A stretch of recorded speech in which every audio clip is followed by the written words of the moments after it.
Cuando el informe policial de la oficial Adriana Reyes se publicó en el periódico El Progreso, el pueblo guayanés entró en conmoción tras leer la crónica que achacaba las desapariciones a un espécimen desconocido que vivía en las profundidades del río Orinoco, y que emergía al anochecer para arrebatar jovencitas al agua.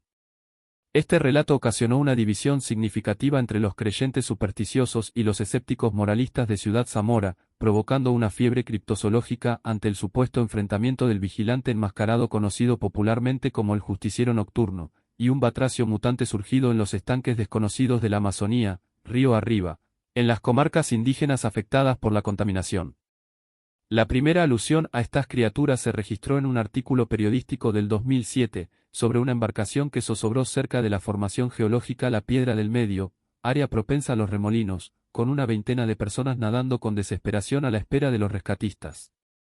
Los lancheros advierten de que en caso de accidente, los tripulantes deben abstenerse de gritar, porque las personas que hacen ruido son arrastradas a las profundidades por las sirenas del río. En numerosos testimonios, se relató cómo los desesperados nadadores se hundían repentinamente, y cómo una madre no pudo callar los lloriqueos de su hijo, provocando que ambas fueran arrastradas en un zambullido de espuma. 8 desaparecidos, cuyos cuerpos el río no devolvió a causa de los numerosos depredadores. La leyenda de las sirenas del Orinoco forma parte del acervo cultural que da identidad al pueblo guayanés, integrado por los pueblos de Oriente, y consta de la herencia de los pueblos indígenas y relatos orales de pescadores que sufrieron encuentros fortuitos en su navegación. A diferencia de su concepción europea, no son seres hermosos y mortíferos que seducen marinos para ultrajar sus cuerpos en las profundidades marinas. Más bien, son criaturas espeluznantes que depredan niños ahogados y ofenden a vírgenes que se bañan desnudas por la noche. Los pescadores respetan con ofrendas de anís a estos engendros cuando trabajan río arriba, y en algunas comarcas remotas del Amazonas, se han reportado mutaciones, nacidas de encuentros íntimos con estos seres. En este reporte no haremos hincapié sobre esas regiones abandonadas por la modernidad. Nuestro trabajo consiste en analizar el informe policial de Adriana Reyes y los artículos periodísticos de esas fechas que causaron sensación en el centro del país. La primera semana del mes de agosto, en la primera plana del diario El Luchador, se publicó la fotografía de Estefanía Benavides, de 17 años, desaparecida en el sector Jardín Botánico, cercano al desagüe de Cañerías anexo al Orinoco. Según el reporte oficial del detective Oronoz, la muchacha salió con sus amigas a una fiesta nocturna del sector Perro Seco, regresando a altas horas de la madrugada, y siendo arrebatada por un desconocido que la arrastró al área abandonada del Jardín Botánico. La operación de búsqueda se intensificó hasta mediodía. Adriana la dirigió con impotencia, pero la comisión fue incapaz de hallar a la víctima, porque el rastro se perdía en los pantanos y el alcantarillado que desemboca en el río. Padre. La búsqueda de Estefanía continuó por semanas, y las amigas fueron interrogadas nuevamente, en un intento desesperado por descubrir la identidad del secuestrador, descrito por las jóvenes como un jorobado de 2 metros con la piel oscura y el rostro desfigurado. Todas coincidieron en que el perpetrador olía a tripas de pescado. Este hecho despertó el temor de la población, ante un supuesto sádico psicópata escondido en el abandonado Jardín Botánico de Ciudad Zamora, una extensión de 60 hectáreas destinada a la conservación de la biodiversidad del estado Bolívar, pero caída en el abandono gubernamental, con sus parques hundidos en la vegetación salvaje, y lagunas infestadas de animales ponzoñosos. En los últimos 10 años se convirtió en un problema de saneamiento y seguridad, como una madriguera de horrores desconocidos que representaba la desatención y el atraso de la ciudad, siendo frecuentado por drogadictos y satanistas que utilizaban las construcciones deshabitadas como refugios de adoración al mal, e influenciado por leyendas urbanas sobre engendros nacidos de los árboles africanos, y especímenes traídos del llano negro que los brujos podaban en fechas propicias para sus ritos. La segunda desaparición fue una niña de 14 años que estudiaba en el Liceo Piar, en el Paseo Orinoco, que al término de clases, recorrió junto a sus compañeros las tiendas del sector comercial para descansar en el mirador Angostura con vista al caudaloso río de aguas turbias que se fundía en el aurífero atardecer, hasta que fue tacada en el canal junto a las piedras de la orilla por una criatura parecida a una tonina gris, según testimonio de sus amigos transcrito por la oficial Reyes, que la atrapó saltando del agua, y la sumergió tan rápido que no pudo gritar. La víctima se llamaba Crisbel García, y su desaparición provocó que la orilla fuera cerrada temporalmente por las autoridades, mientras la cacería se cocía entre los pobladores, y se publicaban diariamente columnas periodísticas sobre ataques registrados de caimanes, toninas y demás monstruos de río mencionados en las leyendas autóctonas. La fiebre criptozoológica estalló cuando una fotografía de la supuesta criatura circuló en redes sociales, en la imagen de baja resolución. Se aprecia un homínido jorobado con cuero lustroso color verde-gris, y unos ojos que resplandecen en la oscuridad como cocuyos encendidos. Su silueta antropomorfa se funde en uno de los pantanos del jardín botánico al anochecer. La opinión de los detractores fue agresiva, y acrecentó el rumor de un espécimen sin identificar que halló refugio en el abandono de este santuario, y desató una ola de expediciones juveniles, subidas en directo o pregrabadas con trucos, en busca de la criatura de hábitos nocturnos. Documentales sobre híbridos y teorías evolutivas descabelladas fueron tendencia en la región. Se satanizaron públicamente los experimentos de laboratorio en la Universidad Oriental, en los que genetistas diseñaron organismos quimeras humano-animal para implementación médica. Se censuraron las pruebas de células madres para fabricación de órganos humanos en cerdos en Puerto Bello. Por decreto gubernamental se creó una unidad de protección ambiental para especies en peligro. Se denunciaron los metales contaminantes en los ríos principales a causa de la destrucción del arco minero, y se publicaron columnas sensacionalistas sobre antiguas leyendas de dioses y monstruos indígenas que proclamaban el llanto de la selva por los niños abortados y deformes a causa del mercurio en sangre.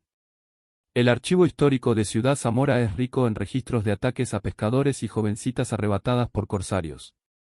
Desde hace 100 años, el Correo del Orinoco publicó anuncios de desapariciones en las comarcas pesqueras y accidentes en embarcaciones de vapor que involucraron pasajeros arrastrados al agua por extraños animales, así como las crónicas de la hidra del Orinoco, que hacen referencia a esta criatura mitológica, prisionera de la piedra del medio, y los fenómenos avistados por los buzos de los años 80.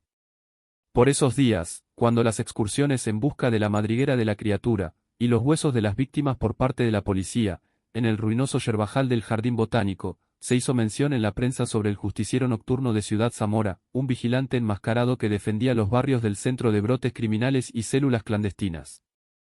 Esta figura encapuchada era lo único que se oponía al sistema criminal que el señor Wilson impuso desde la cárcel de Vista Hermosa, y que era una víctima más de las calles inundadas de drogas y las bandas de malandros sin control que se disputaban los territorios en sangrientos enfrentamientos. Los policías aseguraban, como Adriana nos corroboró múltiples veces en sus informes, que era un loco psicópata que debía ser atrapado e internado en el psiquiátrico bolivariano, mientras que los habitantes lo reconocían como un héroe clandestino, y los supersticiosos, la brujería y ramos conexos corresponde el 30% de la religión en la región guayanesa, creían que era un espanto concebido por los ocultistas para proteger a sus familias de los extorsionadores y sicarios de los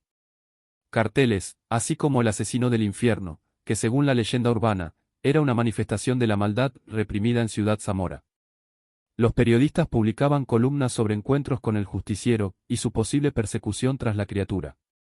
Se lo avistó patrullando las avenidas del Paseo Orinoco como un fantasma del crepúsculo, y adentrándose en los espesos matorrales para hallar algún indicio capaz de acercarlo al monstruo comegente. Aún no se había popularizado el término xenohumano, para referirse a individuos con cualidades extraordinarias, pero, el justiciero era uno de esos mutantes benévolos a la causa, con una ideología bien definida. Los grupos delictivos que lo enfrentaron en altercados, testificaron que las balas lo evitaban, o eran repelidas, o lo atravesaban, y otros dijeron que los automóviles dejaban de funcionar en su presencia. Uno confesó que todo su cuerpo tembló cuando lo tuvo encima, como si no pudiera controlar sus extremidades, y que los objetos salían volando en su dirección con mucha fuerza, como atraídos por imanes. El detective Alonso Zaragoza se comprometió con el SIC para averiguar la identidad de este sujeto enmascarado, pero, el pueblo cree, y Adriana Reyes lo secunda, que no es una persona física, sino que es la personificación de la esperanza contra la brutalidad de los gobernantes. El furor criptozoológico atrajo a una figura famosa entre los círculos ocultistas del país, Christopher Ramírez, cazador de monstruos, oriundo de las sierras supersticiosas de Nueva Andalucía. Este hombre proviene de un linaje de mestizos, herederos de los secretos varao de la selva, que se hizo famoso tras la captura de un capibara megaterio en las cercanías de Santa Elena, la cacería de un arahuato cimarrón en una finca del Llano Negro, una trifulca contra un canaima vengativo en Apure, el exterminio de un grupo de vagabundos chupasangre en el metro de Nueva Bolívar, y la pesca de un tiburón mutante con boca de sierra en el lago de Maracaibo. Era un altivo aventurero alusivo a un Nicolás Curbano contemporáneo. La comparación es por las creencias chamánicas de Adriana Reyes, o el campeón griego Hércules. En fotografías adjuntas aparece reunido con el detective Alonso Zaragoza, el comisario Armando Paredes y la oficial Adriana Reyes, vestido con camisa blanca remangada, pantalón ajustado, sombrero, cuchillo y correa artesanal, y cotizas de cuero, tal cual una radiografía del llanero de antaño. Christopher Ramírez viajó en sendas camionetas para no forzar su caballo, jactándose de su destreza como jinete en las corridas de toros, hizo demostraciones de lazo a un público fascinado, se armó con un machete afilado capaz de cortar 2 cocos de un tajo, desempolvó una lanza llanera de 3 metros que según fue utilizada por sus antepasados en la caballería liderada por José Antonio Páez, y un trabuco de grueso calibre y cañón corto, seguramente del siglo pasado. Después de la sesión fotográfica para la prensa guayanesa, el llanero se dispuso a recorrer victoriosamente los senderos populares del Jardín Botánico al atardecer, revisando los edificios abandonados donde se escondían los adictos, y persiguiendo un rastro invisible de pistas sin sentido, guiado por su especulativa intuición. Adriana Reyes lo odió desde el principio, y los detectives lo destrozaron con burlas cínicas mientras observaban a lo lejos el desempeño del mítico cazador de monstruos. Cuando cayó la noche, un grito rompió el silencio de las pruebas de audio, y una forma gigantesca surgió de los matorrales anegados de aguas negras, una aparición antropomorfa de aspecto nauseabundo como el cuero de los pescados, con un morro abultado repleto de colmillos de caimán y una joroba de espinazo jurásico, cuyos brazos y piernas, si damos por verídico el informe de Adriana Reyes, eran los de un nadador olímpico sumergido en los densos pantanos del jardín abandonado. El trabuco abrió fuego ante los flashes de las cámaras de grabación, y los policías contemplaron cómo la criatura se debatía en los charcos al fondo de las pendientes, y sin previo aviso, acá los oficiales tenían las pistolas cargadas en las manos, el animal rabioso emergió del desagüe como un cuadrúpedo, y se precipitó al llanero con los ojos encendidos en ascuas infernales.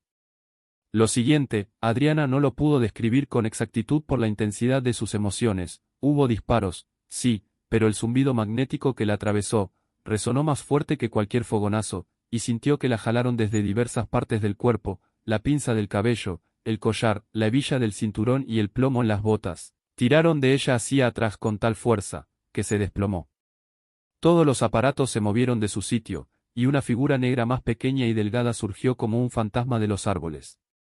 Escuchó el repicar de unos electrodos, y mientras se levantaba la claridad de un diminuto arco eléctrico la encandiló en la penumbra, aquella sombra se abalanzó con esa arma en las manos, y atacó por detrás al monstruo, que chilló de dolor como un electrocutado, y se perdió en la arboleda hasta desaparecer.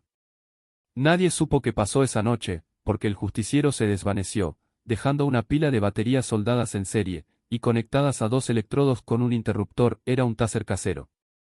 La oficial Reyes describió la situación como inusual, y que debían retirarse del área, cuando Christopher Ramírez se recuperó de un aparente desmayo, ocasionado por el impacto de una rama en su frente, le preguntó a los camarógrafos si tenían todo grabado, pero ellos negaron con desconcierto, todo el equipo electrónico quedó inutilizado. Al día siguiente, El Progreso publicó un encabezado que rezaba: el justiciero enfrenta a la criatura del Orinoco. Otros diarios fueron más despectivos con Ramírez: cazador, casado, no pudo contra el Orinoco, salvado de milagro, el Justicia es el verdadero héroe de Ciudad Zamora. El cazador no pudo aguantar el escrutinio público de la prensa guayanesa sobre sus facultades, y tras una semana de búsqueda exhaustiva utilizando sabuesos, volteando las piedras del jardín botánico y vigilando las bocas de desagüe del paseo Orinoco, se rindió, y huyó a la persecución de ánimas en Montenegro y monstruos carroñeros en el Llano Negro. Tras prolongadas peticiones de parte de periodistas interesados, la oficial Adriana Reyes decidió conceder su redacción de los sucesos de aquella noche de monstruos mutantes, apareciendo en la primera plana del Nacional como tendencia.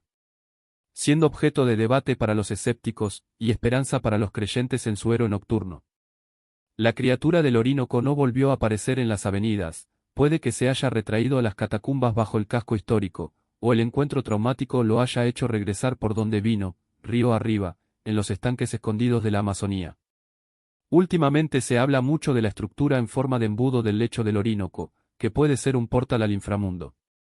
Eso sí, él ha sido visto por los madrugadores emergiendo del alcantarillado, algunas veces cubierto de sangre, o malherido tras un crudo enfrentamiento contra lo que sea que viva allí.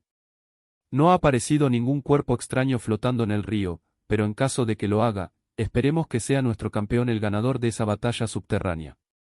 El justiciero es una criatura de la noche, es el depredador que mantiene a la humanidad a salvo de los peligros que despiertan al caer el sol.